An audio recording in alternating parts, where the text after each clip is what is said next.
नमस्कार सभी को, welcome back to our channel. आज हम स्टार्ट करेंगे अपनी पीवाई की series. This is our second video of this series और आज हम डिस्कस करेंगे यूनिट नंबर 3 और 4 से पूछे गए कुछ प्रश्न। ये 2018 से 2025 के क्वेश्चन है जो कि रिपीट हुए हैं कई बार। मैंने इसमें डाल दिया कि कितनी बार कौन से क्वेश्चन रिपीट हुए हैं और इसमें कुछ क्वेश्चन है रिपीटेड है तो उनको मैं दोबारा से डिस्क्राइब नहीं करूँगी, उसको एक बार बता दूंगी, बाकी आप उसमें से ही देख लेना, ठीक है। ये टोटल 5 क्वेश्चन है और आज मैं केवल एक क्वेश्चन को डिस्कस करूँगी और डिटेल वीडियो होगी बिल्कुल ये, ताकि आपको 20 मार्क्स का क्वेश्चन लिखने में कोई भी दिक्कत ना हो पेपर में, ठीक है। और एग्ज़ाम के पर्पज़ से ये वीडियो बहुत ही ज़्यादा इंपॉर्टेंट रहने वाली है, जिनके भी एग्ज़ाम जून में हो दिसंबर में। इसलिए कृपया करके इस वीडियो को पूरा देख के जाइएगा, बहुत ही ज़्यादा इंपॉर्टेंट नॉलेज मिल जाएगी। आपको बुक पढ़ने की ज़रूरत ही नहीं होगी इसमें फिर। तो चलिए स्टार्ट करते हैं विदाउट एनी डिले। पहले हम फर्स्ट क्वेश्चन से स्टार्ट करेंगे। भारतीय राष्ट्रीय आंदोलन पर औपनिवेशिक और राष्ट्रवादी परिप्रेक्ष्य का विश्लेषण कीजिए। Analyse the colonial and nationalist perspective on Indian nationalism, right, जो कि जून 2023 और जून 2022 में रिपीट हुआ है। फर्स्ट क्वेश्चन है, भारतीय राष्ट्रवाद पर औपनिवेशिक और राष्ट्रवादी परिप्रेक्ष्य का विश्लेषण कीजिए। इसमें बता रखा है कि भारत में राष्ट्रवाद उदय हो रहा था, तो कई सारे दृष्टिकोण पैदा हुए जिन्होंने बताया कि राष्ट्रवाद क्यों उदय हुआ और भारत कैसा था उस टाइम पे। तो औपनिवेशिक नज़रिया देखेंगे और राष्ट्रवादी नज़रिया देखेंगे, उनका क्या क्या पर्सपेक्टिव रहे हैं भारत के राष्ट्रवाद को लेकर के, ठीक है। तो इसमें बता रखा है भारतीय राष्ट्रवाद आधुनिक भारत के इतिहास की एक महत्वपूर्ण अवधारणा है। इसके विकास को समझने के लिए इतिहासकारों ने अलग अलग दृष्टिकोण प्रस्तुत किए हैं। जो भारतीय राष्ट्रवाद की व्याख्या दी है वो दो पर्सपेक्टिव है उसमें, एक तो औपनिवेशिक पर्सपेक्टिव है, एक है राष्ट्रवादी पर्सपेक्टिव, ठीक है। औपनिवेशिक इतिहासकारों ने भारत को एक राष्ट्र मानने से इनकार किया है, जबकि राष्ट्रवादी इतिहासकारों ने भारत की सांस्कृतिक, ऐतिहासिक, राजनीतिक एकता को आधार बना करके भारतीय राष्ट्रवाद को सिद्ध करने का प्रयास किया। इसमें औपनिवेशिक इतिहासकार भारत को राष्ट्र नहीं मानते हैं, लेकिन जो राष्ट्रवादी इतिहासकार हैं वो भारत की संस्कृति, ऐतिहासिक, राजनीतिक एकता, इन सब को बेस बना करके भारतीय राष्ट्रवाद की नींव रखने का प्रयास करते हैं या भारतीय राष्ट्रवाद को प्रूफ करने में लगे होते हैं। अब पहले पर्सपेक्टिव देखते हैं औपनिवेशिक परिप्रेक्ष्य से। औपनिवेशिक परिप्रेक्ष्य, देखो भारत में जब औपनिवेशवाद आया तो कई सारे इतिहासकार रहे हैं जिन्होंने भारत को लेकर के अपने पॉइंट ऑफ व्यू दिए हैं, अपने पर्सपेक्टिव दिए हैं और वो भारत को किस नज़रिए से देखते हैं ये बताया गया है इसमें। तो इसमें बोल रहे हैं कि औपनिवेशिक विचारधारा का जो विकास है 19वीं शताब्दी में हुआ, जिसमें से जेम्स मिल, mount Stuart, Elphinstone, Vincent Smith, John stretchy, ये इतिहासकारों ने भारतीय इतिहास की व्याख्या की, जिसमें भारत को एक राष्ट्र के रूप में स्वीकार नहीं किया गया। ये जितने भी औपनिवेशिक इतिहासकार थे, ये विचारक थे, इन्होंने भारत को एक राष्ट्र कभी नहीं माना। वो कहता है कि भारत जो था इतना डिवाइडेड था, एक राष्ट्र था ही नहीं है। तो भारत को विविधता का देश बताया। पहला इन्होंने पॉइंट दिया कि औपनिवेशिक इतिहासकार के अनुसार भारत विभिन्न धर्मों, जातियों, भाषाओं, क्षेत्रों में बटा हुआ है और उनके अनुसार यहाँ कभी भी राष्ट्रीय एकता नहीं रही है। जॉन स्ट्रेची कहते हैं कि भारत केवल एक भौगोलिक अभिव्यक्ति है। उनके अनुसार भारत में रहने वाले लोग आपस में इतने अलग हैं कि वो कभी एक राष्ट्र का निर्माण ही नहीं कर सकते। वो कहते हैं भारत में इतना डाइवर्सिटी है कि वो एक यूनिटी हो ही नहीं सकती कभी भारत में। दूसरा कारण देते हैं अंग्रेजी शासन को एकता का आधार बताना। अब जब ये औपनिवेशिक इतिहासकार हैं तो वो अपने शासन को बढ़ावा देंगे। तो औपनिवेशिक इतिहासकार का मानना है कि भारत में जो राजनीतिक एकता आई है वो अंग्रेजों के आने के बाद स्थापित हुई है। अंग्रेजी शासन ने प्रशासनिक व्यवस्था, रेल, डाक, संचार, इनके माध्यम से भारत को क्या है, एक कनेक्शन कराया, भारत को जोड़ा है, ठीक है। तीसरा पॉइंट देते हैं राष्ट्र भारतीयों को शासन के अयोग्य बताना। वो कहते हैं कि भारत के जो लोग थे ना, वो शासन करने में माहिर नहीं थे या सक्षम नहीं थे स्वयं का शासन चलाने में, इसलिए अंग्रेजी शासन भारत के लिए जरूरी और लाभकारी था, ये भी कहते हैं। और फोर्थ पॉइंट में जो औपनिवेशिक इतिहासकार हैं वो राष्ट्रीय आंदोलन का विरोध करते हैं, क्योंकि वो भारत को एक राष्ट्र नहीं मानते हैं, इसलिए वो राष्ट्रवाद की भावना को भी नकारते हैं। और औपनिवेशिक इतिहासकार केवल कांग्रेस को एक शिक्षित वर्ग का ही संगठन मानते हैं। और बंगाल में जो मध्यम वर्ग पैदा हो रहा था, बंगाली बाबू थे, वो केवल मात्र एक संगठन था शिक्षित वर्ग का, ठीक है, मध्यम वर्ग का, और इसमें और लोगों को शामिल नहीं किया गया था, वो ये मानते हैं, ठीक है। और ये कहते हैं इनका कोई साझा इतिहास नहीं है और ना ही इसको राष्ट्र बनने की कोई संभावना है। तो यह ओवरऑल हम पढ़ के आ गए हैं। वैलेंटाइन रोल ने अपनी किताब में लिखा है इंडियन अनरेस्ट में, कहा है कि भारत केवल एक भौगोलिक अभिव्यक्ति है और इस भूगोल का निर्माण भी अंग्रेजों ने किया है। वो कहते हैं कि ये भूगोलिक अभिव्यक्ति यानी कि भूगोल का निर्माण जो है अंग्रेजों ने ही किया है। उनके अनुसार भारत में नस्ल, भाषा, जाति, पंथ इतनी सारी विविधता वाला क्षेत्र है जो कभी भी एक राष्ट्र के रूप में विकसित हो ही नहीं सकता। ये मानना है इनका। ठीक है, तो ये बहुत इंपॉर्टेंट लाइन है। इसमें औपनिवेशिक इतिहासकार ये भी कहते हैं कि भारत में राजनीतिक संरचना जो थी हमेशा दूसरे के विरोधी रही है, क्योंकि हिंदू राज्य में कभी भी एकता नहीं थी, एकता का अभाव था, इसलिए बहुत सारे विदेशी आक्रमण हुए हैं, वो इसका शिकार रहे हैं। और जब अंग्रेज भारत में आए तब जाकर के इनके अंदर यूनिटी उत्पन्न हुई है, भारत को एकता दी है अंग्रेजी शासन ने। और 19वीं सदी के अंत में राष्ट्रीय आंदोलन जो थे बढ़ने लगे थे। ठीक है, गांधी जी के नेतृत्व में वही कई सारे लोगों ने इसके खिलाफ आंदोलन करना स्टार्ट कर दिया था। तो औपनिवेशिक इतिहासकारों ने उनके राष्ट्र चरित्र को नकारने के लिए धार्मिक, जातीय, भाषाई विभाजनों को बढ़ा चढ़ाकर पेश किया। वो नहीं चाहते थे कि भारत में राष्ट्रवादी आंदोलन उत्पन्न हो, क्योंकि इससे क्या होता है, उनका राष्ट्र, उनका जो शासन था वो डगमगा जाता, और इसलिए वो इस बात को नकारते कि कोई भी राष्ट्र नहीं बन सकता है भारत, या राष्ट्रवादी आंदोलन बेकार है। इसलिए उन्होंने कांग्रेस को भी एक क्या बताया, मध्यम वर्ग का, शिक्षित वर्ग का समूह बताया। और उसके साथ साथ उन्होंने ये भी कहा कि भारत में इतनी विविधता, इतने सारे धर्म है, जाति है, इसको विभाजन को उन्होंने बढ़ा चढ़ाकर पेश किया है अपनी पुस्तकों में। अभी हमने औपनिवेशिक परिप्रेक्ष्य के बारे में पढ़ा, अब हम पढ़ते हैं राष्ट्रवादी परिप्रेक्ष्य।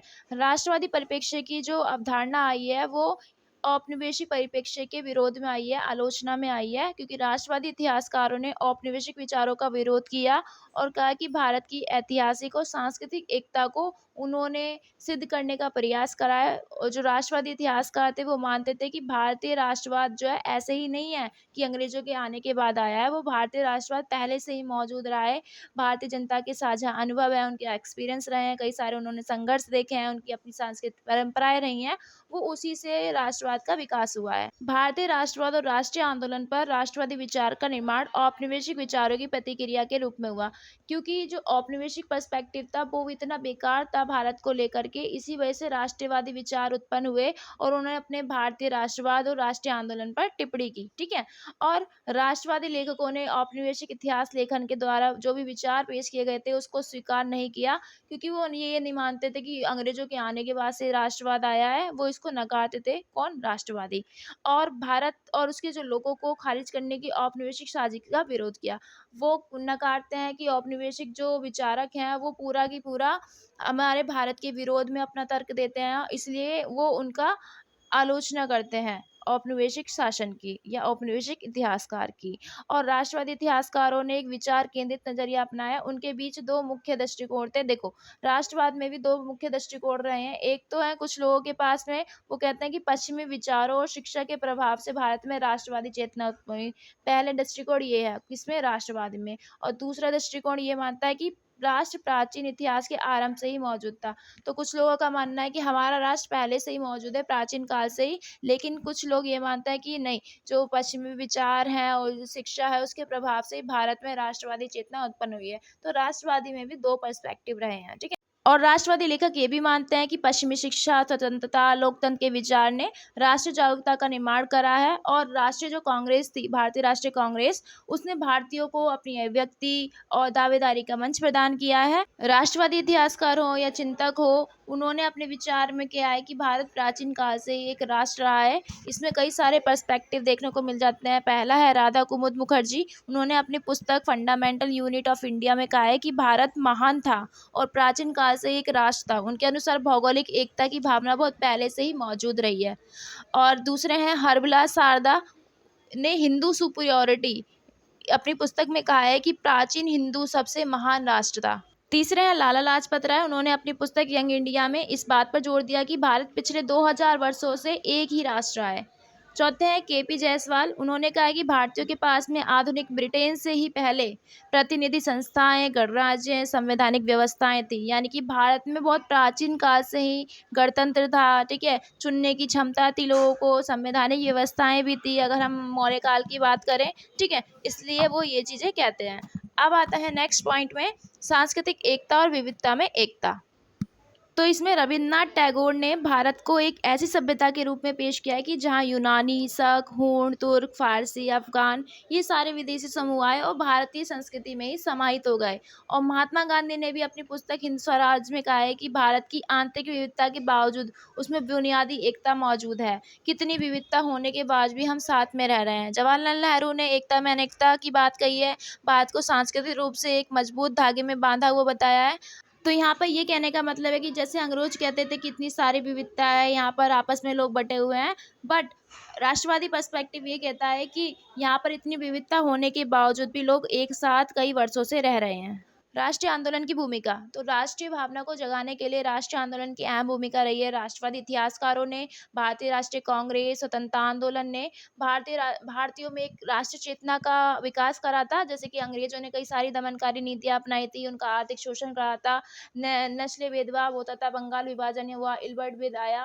तो ये सारा विवाद होने के बाद क्या हुआ, भारत में धीरे धीरे एकजुटता आने लगी, भारतीयों के अंदर राष्ट्रवाद की भावना उभरने लगी। ठीक है, आर्थिक शोषण का सिद्धांत आता है। राष्ट्रवादी नेताएं और जो इतिहासकार थे वो बताते हैं कि अंग्रेजी शासन भारतीय अर्थव्यवस्था का शोषण करता था, किसानों का शोषण करता था, उद्योगपतियों का पतन हो गया। ठीक है, उद्योगों का पतन हो गया, धन की निकासी होने लग गई। नीतियों ने भारतीय ये सारी जो नीतियां थी वो भारतीयों में असंतोष पैदा करती थी। ठीक है, इसी वजह से यहाँ पर धीरे धीरे राष्ट्रवाद को मजबूती मिलना स्टार्ट हो जाती है। अब आर्थिक शोषण और साम्राज्यवाद में ये भी है, आर्थिक शोषण और साम्राज्यवाद। अब साम्राज्यवाद तो वही है कि वो ब्रिटिश जो थे अपना साम्राज्य विस्तार कर रहे थे, भारतीय अर्थव्यवस्था को नुकसान पहुंचा रहे थे, ऊंचा बहुत ज़्यादा टैक्स लेते थे, यानी कि बहुत ज़्यादा टैक्स था, नील की खेती करवाते थे, जमीन खराब कर हो रही थी, इससे क्या हुआ, और कोई सारी नकदी फसलें थी उनकी जबरदस्ती खेती करवाते थे, भारत का धन विदेश भेज देते थे, और भारतीयों के खिलाफ जो भी युद्ध होता था उसका खर्चा भारतीयों से ही लेते थे, भारत से ही बड़ी सेना का खर्चा उठवाना था। ये बहुत सारे कारण थे जिसके कारण भारत को आर्थिक कमजोरी का सामना करना पड़ा और भारत की आर्थिक स्थिति बहुत ज़्यादा कमजोर हो गई। राष्ट्रवादी इतिहासकारों ने भारत में जो भी संघर्ष चल रहा था ना, वो केवल अंग्रेजों और कुछ नेताओं के बीच में नहीं था, बल्कि पूरे भारतीय समाज और साम्राज्यवाद के संघर्ष था। वो कह रहे हैं कि ये जो हमने संघर्ष स्टार्ट करा या राष्ट्रीय आंदोलन स्टार्ट हुए, वो केवल एक अंग्रेजों के खिलाफ नहीं था, वो पूरा भारतीय समाज और जो ये साम्राज्यवादी शक्तियाँ थी ना, उनके बीच में संघर्ष फैला हुआ था। उन्होंने यही माना है कि भारतीय समाज के अंदर अलग अलग वर्गों के जो बीच मतभेद हैं वो राष्ट्रीय आंदोलन ने पीछे छोड़ दिया। यानी कि पहले बहुत टाइम तक कास्ट सिस्टम रहा, बहुत सारे मतभेद रहे, ब्राह्मण, ऊंची जात, नीची जात, छोटे बड़े, ये सारा चलता रहता था भारत में। बट जैसे ही ये अंग्रेज आए तो लोगों ने ये सारी चीजें भूल करके एक राष्ट्रीय आंदोलन का पार्ट बने और इन सब से लड़े। ठीक है, अब इसमें एक पट्टाभी सीताराम मैया है, वो उनका तर्क है कि उस समय कांग्रेस एक ऐसा राष्ट्रीय संगठन था जिसने ब्रिटिश भारत और भारतीयों का भारत के बीच एक प्रदेश दूसरे प्रदेश, वर्गों, लोगों, शहरों, गांव, दौलतमंद या गरीब, किसान, व्यापारी, हिंदू, जातियां, समुदाय, धर्म के बीच में कोई अंतर, यानी कि कांग्रेस को उन्होंने एक मेन संगठन माना, कि कहा कि ये ऐसा संगठन था जिसने किसी के साथ भेदभाव नहीं करा और उसने भारत को जोड़े रखने का काम करा। मध्यम वर्ग और राष्ट्रवाद का उदय। तो राष्ट्रवाद जैसी उदय होता है तो हमारे मेन कारण रहे हैं मध्यवर्गीय नेता हैं। ठीक है, उन्होंने राष्ट्रवादी इतिहासकार मानते हैं कि आम जनता स्वयं आंदोलन चलाने में तो सक्षम रहती नहीं है, क्योंकि उन्हें कोई सपोर्ट लीडर चाहिए, तो इसलिए मध्यम वर्ग नेताओं ने बहुत ज़्यादा अहम भूमिका निभाई है जनता को संगठित करने में। और दूसरे आते हैं सुरेंद्र नाथ बनर्जी, वो भी अपना कथन देते हैं। उन्होंने लिखा है कि जहाँ भी आपके पास में मध्यम वर्ग होगा, आपको ज्ञान, बौद्धिकता, आज़ादी, समृद्धि होगी, क्योंकि मध्यम वर्ग ही ऐसा वर्ग है जो एक चेंज ला सकता है समाज में। सुरेंद्र नाथ बनर्जी के अनुसार मध्यम वर्ग समाज को सबसे जागरूक वर्ग होता है, यही वर्गों में शिक्षा, स्वतंत्रता और राजनीतिक चेतना फैलाता है। ठीक है, अब तीसरा है बंगाल का मध्यम वर्ग। क्योंकि बंगाल में क्या होता है, एक तो वहाँ पे पढ़ाई जो लिखाई वाले लोग बहुत ज़्यादा उभर कर आ रहे थे, अपनी लेखन में, कार्यों में, कविताएं लिख रहे थे, कहानी लिख रहे थे, उपन्यास लिख रहे थे, बहुत सारी चीजें हो रही थी। तो बंगाल का मध्यम वर्ग ने भी बहुत रोल प्ले करा है राष्ट्रीय आंदोलन को मजबूत करने में। कहते हैं कि जनता को जागरूक करने का काम कौन कर सकता है, मध्यम वर्ग कर सकता है, क्योंकि वो शिक्षित होता है, वो गलत सही सब चीज को बता सकता है, आम लोगों तक पहुंचा सकता है। ठीक है, तो अब आते हैं पट्टाभी सीतारामैया, उनकी एक पुस्तक है जो अभी हमने डिस्कस करा था उनके बारे में ऊपर।